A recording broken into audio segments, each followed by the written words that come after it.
శ్రీశైలం కొండను తవ్వుతున్న tunnel boring machine ముందుకు సాగుతూనే ఉంది. అయితే ఎదురైన సమస్యలతో పనిని నిలిపేశాయి.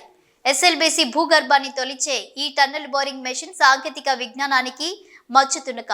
శ్రీశైలం సమీపంలోని దోమలపెంట వద్ద నిర్మిస్తున్న ఎస్ఎల్బీసీ సుజల కాలువ బెల్ట్ కెనాల్ టన్నెల్ కోసం భారీగా ఈ యంత్రాన్ని ఉపయోగిస్తున్నారు. 10 మీటర్ల వ్యాసంతో ఉండే ఈ సొరంగ నిర్మాణం కోసం కొండల్లోని శిలలను తొలగించాల్సి ఉంటుంది. ఇది సాధారణంగా మనుషులు చేయగలిగే పని కాదు. అందుకే కొండల భౌగోళిక స్వభావాన్ని బట్టి ప్రత్యేకంగా డిజైన్ చేసిన టన్నెల్ బోరింగ్ మెషిన్ వాడాల్సి వస్తుంది. బోరింగ్ మెషిన్ ఒక భారీ పైప్లా ఉంటుంది. దీని ముందు భాగంలో ఉన్న బ్లేడ్స్ శిలలను తొలుచుకుంటూ ముందుకు సాగుతాయి. ఈ యంత్రం తవ్విన శిలల మిశ్రమాన్ని కన్వేయర్ బెల్టుల ద్వారా బయటికి తరలిస్తారు. తవ్విన ప్రదేశాన్ని ఖాళీగా వదిలేకుండా ప్రత్యేక సిమెంట్ బ్లాక్స్తో టన్నెల్ గోడలను నిర్మిస్తారు. ఈ బ్లాక్స్ భూకంప ప్రభావాన్ని తట్టుకొని భూమిలోని ఒత్తిడికి ప్రతిఘటన కల్పించేందుకు సహాయపడతాయి. పైగా భూమి పొరల నుంచి సొరంగంలోకి నీరు ప్రవహించకుండా ఇవి రక్షణ కవచంగా ఉంటాయి. ప్రస్తుతం ఎస్ఎల్బీసీ ఇన్లెట్ పాయింట్ నుంచి 14 కిలోమీటర్ల వరకు టన్నెల్ తవ్వకం పూర్తయింది. అయితే 13.5 కిలోమీటర్ల వద్ద టన్నెల్ పైకప్పు కూలిపోవడంతో అనేక సమస్యలు తలెత్తాయి.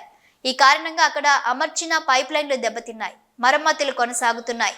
ఇదే సమయంలో శ్రీశైలం దగ్గర బోరింగ్ మెషిన్ పనిచేస్తుండగా నీటి లీకేజీల ప్రభావంతో ఈ యంత్రం సైతం దెబ్బతిన్నట్టు తెలుస్తుంది. నీటి లీకేజీ వల్ల మెషిన్లో మట్టి శిలల మిశ్రమం చేరిపోవడంతో ఇది పూర్తిగా నిలిచిపోయింది. లోపల పనిచేస్తున్న 8 మంది సిబ్బంది పరిస్థితి గురించి ఇంకా స్పష్టత రాలేదు.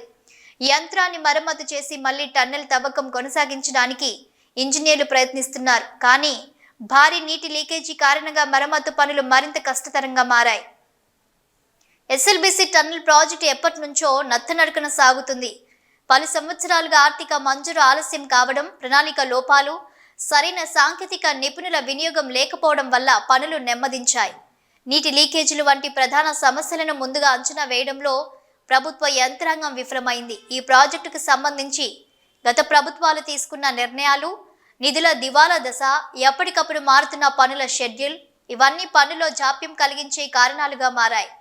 ప్రస్తుత సమస్య పరిష్కారానికి అధికారం చేపట్టిన వారు ఎలాంటి చర్యలు తీసుకుంటారనేది ఆసక్తికరంగా మారింది.